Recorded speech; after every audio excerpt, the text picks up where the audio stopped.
September update post is out with the freshest info on what is changing and what is new in the world of early access Xenonauts 2. Let's take a look at what happened last month by going through the developer update post. We'll discuss new missions and early game updates, soldier armor with their heavy and light variants, the interceptor weight system, and air combat rebalance. Last but not least, I'll go through the other minor things at the end.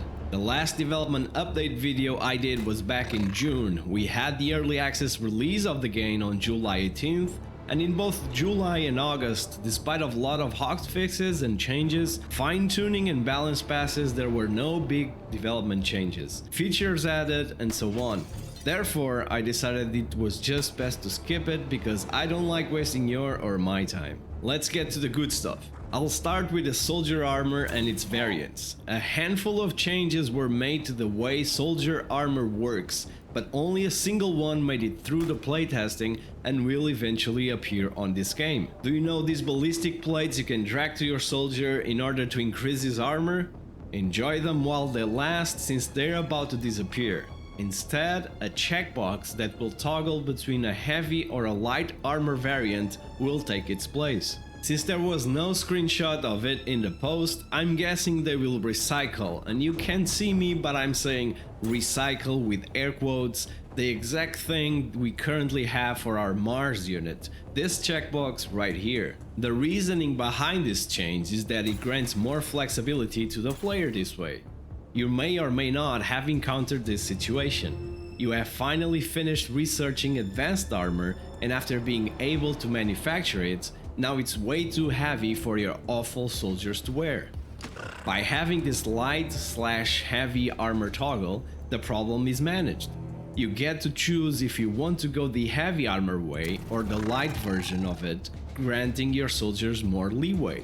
Apparently, soldiers are not the only thing that will have a weight-related issue changed. There's a big change to the way aircraft equipment works. As you can see in this screenshot from a playtest build, each aircraft will now have a set number of slots that can hold any type of item or any weapon, but each aircraft also has an overall total weight limit. No matter what combination of items you choose, it must be below the maximum weight limit. A new aircraft item is a fuel pod that boosts the range of that specific aircraft, and there's also an armor plating item that will boost its survivability. Again, more flexibility and space for the player to maneuver and do their own thing their own way. I like it. You can pretty much equip what you want, like using only fuel pods and no weapons to fly around the world and turning interceptors into air balloons. Still related to the air combat, there will be a new unmanned UFO early game called Probe, which is much weaker than the Scout and which will serve to introduce the player to air combat. Maybe our new Make Love Not War zero weapon interceptor can fly around it and make it so dizzy it crash lands. Who knows, the sky's the limit, or ground in this case. About new missions and early game updates, a lot of new content was added to the opening section of the game, and there are more cleaner missions, including 3 new mission types: Rescue Soldiers, Convoy Ambush, and Rescue VIP. Also related to the cleaners, now you gain progress toward their headquarters simply by winning cleaner missions that appear on the geoscape. You can get even extra progress by capturing prisoners for interrogation or recovering optional cleaner data from these encounters. Like I said in the beginning, last but not least, the minor items. There will be now 5 new maps in the Dockyard biome, and more maps will be created for the Jungle biome up next.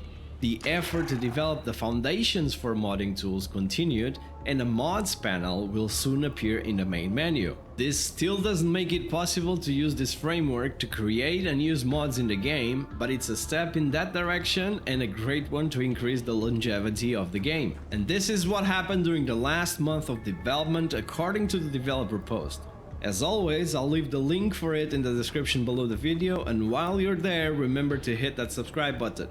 Thanks for watching, and I'll see you next Tuesday when I go live or in my next video. Bye bye!